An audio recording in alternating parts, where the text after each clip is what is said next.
السلام علیکم ورحمۃ اللہ وبرکاتہ. بسم اللہ الرحمن الرحیم وبہ نستعین وصلی اللہ وسلم علی نبینا محمد وعلی آلہ وصحبہ اجمعین وبعد.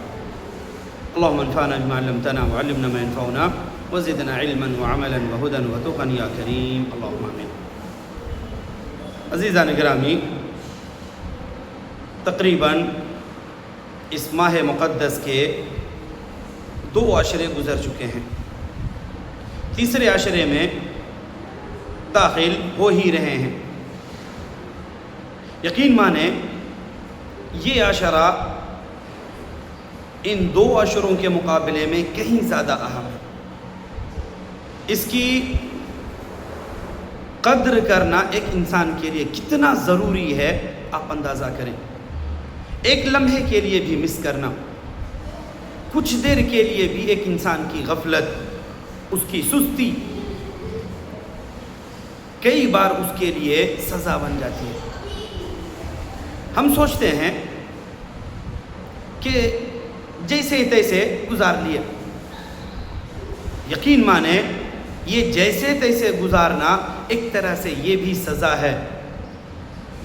یہ مقدس اور یہ بابرکت مہینہ اور ایک انسان کو عبادتوں کے لیے اللہ کے سامنے عاجزی اختیار کرنے کے لیے رب کے سامنے حاضری دینے کے لیے ایک انسان کو موقع نہ دیا جائے، سزا نہیں ہے.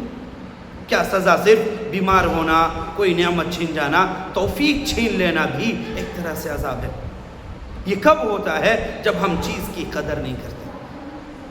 اتنا بابرکت مہینہ اور ہم بھی اس کو آرڈنری طور پر گزار رہے ہوتے ہیں. عام جب من کیا تب جیسے گزار لیے، اور جیسے عام دن گزرتے ہیں ویسے ہی اس دن کو بھی، اس مہینے کو بھی گزار دیے. تو کہیں نہ کہیں غفلت ہے ہماری زندگی میں. اس مہینے کو جتنا اہمیت دینا چاہیے اس مہینے کو ہم نے کم اہمیت دی. اور یہی وجہ ہے کہ 20 دن گزر گئے. آپ اپنے آپ سے پوچھیں کتنے دن خشوع خضوع کے ساتھ پورے شرح صدر کے ساتھ رب کے سامنے حاضری دیے؟ بمشکل کچھ اوقات ہوں گے، جبکہ مہینہ تھا مکمل عبادت کے لیے. جتنا زیادہ ہو سکے ایک انسان رب کے سامنے حاضری دے سکے. عجیب عجیب ہمارے پاس ذمہ داریاں آتی ہیں، کام آتے ہیں، ایسے ایسے وجہیں آ جاتی ہیں ایسی ایسی کہ ایک انسان مجبور ہو جاتا ہے اور اللہ رب العالمین کے سامنے حاضری نہیں دے پاتا. میرے عزیزوں، جو غفلت ہوئی استغفار کریں، اللہ سے معافی مانگیں، اللہ سے ان کوتاہیوں کے لیے بھی مانگیں. اور جو بقیہ گناہ یا جو بقیہ غلطیاں ہیں دانستہ اور نادانستہ، جان بوجھ کر کے جو ہوئی ہیں، انجانے میں ہوئی ہیں، یاد ہیں نہیں یاد ہیں، سارے گناہوں کی ایک انسان بخشش مانگے، اللہ سے معافی مانگے اللہ رب العالمین سے، اور اپنے لیے توفیق بھی مانگے ایک انسان.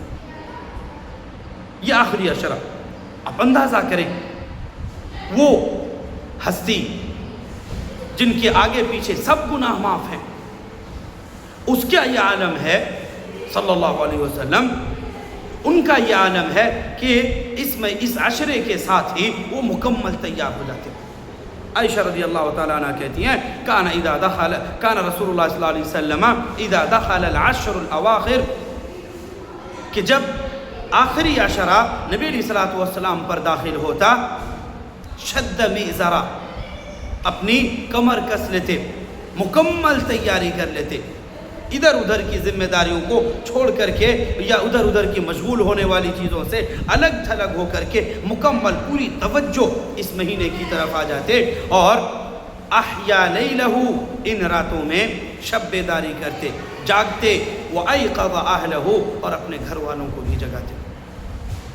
تو آپ خود اس کے لیے تیار ہو، گھر والوں کو تیار کریں ذہنی طور پر اور اس کے بعد عملی طور پر، چونکہ یہ وہ عشرہ ہے جس میں خاص عبادتیں ہوتی ہیں.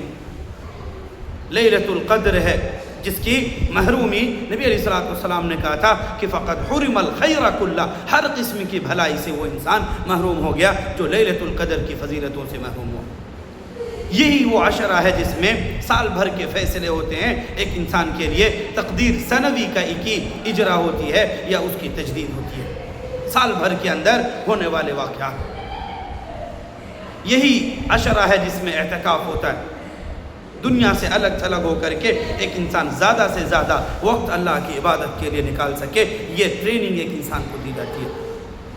تو یہ عشرہ آخری ہے، گزرنے کے بعد وہ پھر وہی مسئلہ آئے گا نبی علیہ الصلوۃ والسلام کی طرف سے کہ حضرت جبریل نے بد دعا کی کہ اے اللہ، جو انسان رمضان کا مہینہ پا کر کے بھی اپنے گناہ معاف نہ کروا سکے اور اس کی زندگی سے یہ رمضان چلا گیا، اس آدمی کے لیے ہلاکت ہو، بربادی ہو۔ نبی علیہ الصلوۃ والسلام نے کہا آمین۔ میرے عزیزو، غفلت نہ کریں، ان ایام میں سے ایک ایک لمحے کو آپ اپنے لیے قیمتی اور اپنے لیے ایک انعام سمجھیں، ایک ہدیہ سمجھیں اللہ کی طرف سے، اور یہ وہ چیزیں ہیں جو پہلے امتوں کو نہیں ملی تھی۔ یہ جو عشر اواخر ہیں، یہ چیزیں ان کو نہیں ملی تھی، اس امت کو اللہ نے احسان دیا ہے۔ اگر ہم نے ان کی قدر نہیں کی تو واللہ اللہ بھی ہماری قدر نہیں کرے گا۔ جو بھی بھئی رہی صحیح چیزیں ہیں، اللہ رب العالمین یہ نعمتیں بھی، یہ احسانات بھی، یہ مواقع بھی اللہ رب العالمین چھین لے گا۔ ملے گا ایک انسان کو۔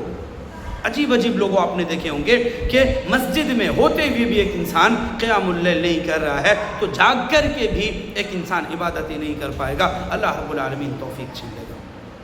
اس لیے دل پتھر ہو جائے، ان مواقع پر اللہ کی طرف سے سختیاں آنے لگے، اس سے پہلے ہی تھوڑا دل نرم کریں، عبادتوں کی طرف بڑھیں، اللہ کو منائیں۔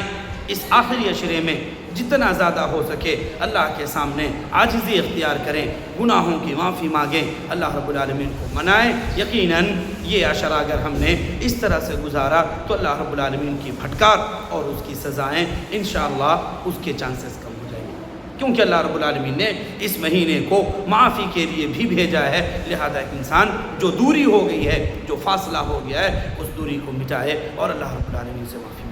اللہ رب العالمین سے دعا کریں، الہ العالمین اس عشرے کو تیرے مطابق، تیری رضا کے مطابق، تیرے اصول، تیرے ضابطے کے مطابق ہم گزار سکیں۔ اللہ تو اس کی توفیق عطا فرما۔ الہ العالمین ہمارے گناہوں کی مغفرت فرما، ہمارے حسنات کو قبول فرما، جو لغزشیں ہیں، جو کمیاں ہیں، ان کمیوں کو دور فرما۔